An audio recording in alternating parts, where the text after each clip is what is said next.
For the sake of today's video, we have two strands of DNA. They are bonded with hydrogen bonds represented with the blue dots. G and C have 3 hydrogen bonds. A and T have 2. The nucleotides are bonded through phosphodiester bonds, which are represented with the yellow sticky notes here. This strand is going to be our leading strand today, and it's going from 5' on this end to 3' on this end. The white pieces of paper are going to represent DNA, and the green sheets of paper are going to be our RNA.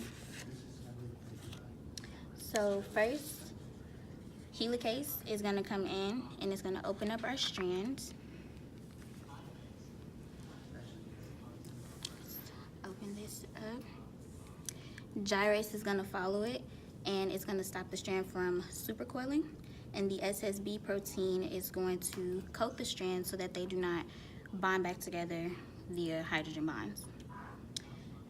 After the SSB protein, primase is going to come in and lay down our primers, our RNA primers.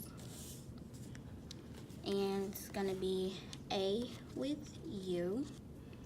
And RNA has uracil as a base instead of thymine because RNA does not have thymine at all. Thymine is a DNA only nitrogenous base. So A with U again, and G with C, and C with A. Next, polymerase 3 is going to come in and lay down, it's going to elongate the DNA strand. So it's going to lay down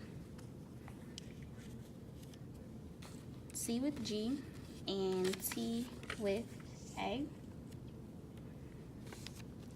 After polymerase 3, polymerase 1 is going to come in and it's going to remove the RNA primers and lay down the newly replaced DNA.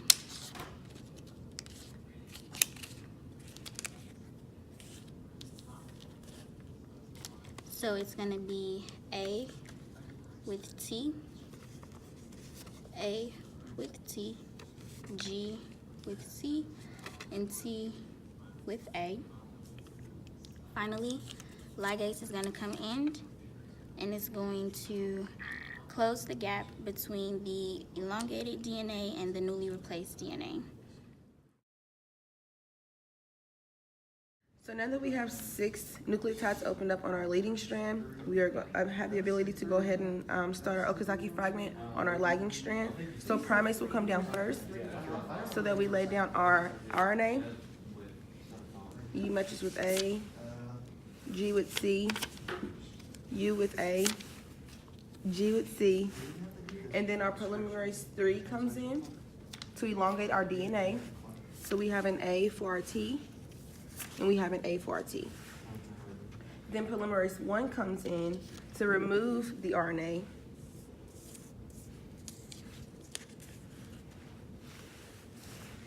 And then we'll have the T with the A, the G with the C, the T with the A, and the G with the C. And then ligase comes in to bind the newly stranded DNA to the lagging strand. Okay, after the first Okazaki fragment is made, helicase is going to continue to open up the strand. Gyrase and the SSB protein are going to follow, and then the leading strand is going to continue to be replicated.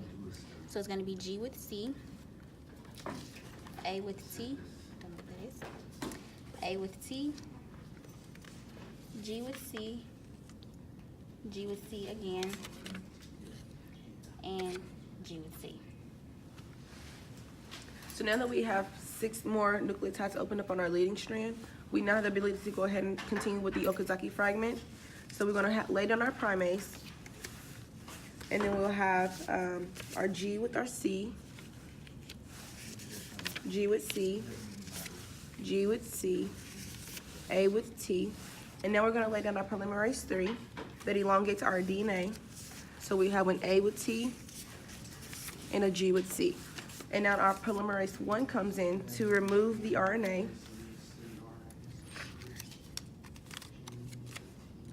All right.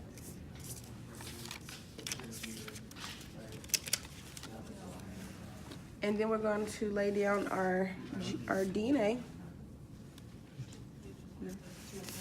Okay, so G with C, G with C, G with C, and A with T. And then we'll lay down our ligase to bind our newly DNA strands to our lagging strand.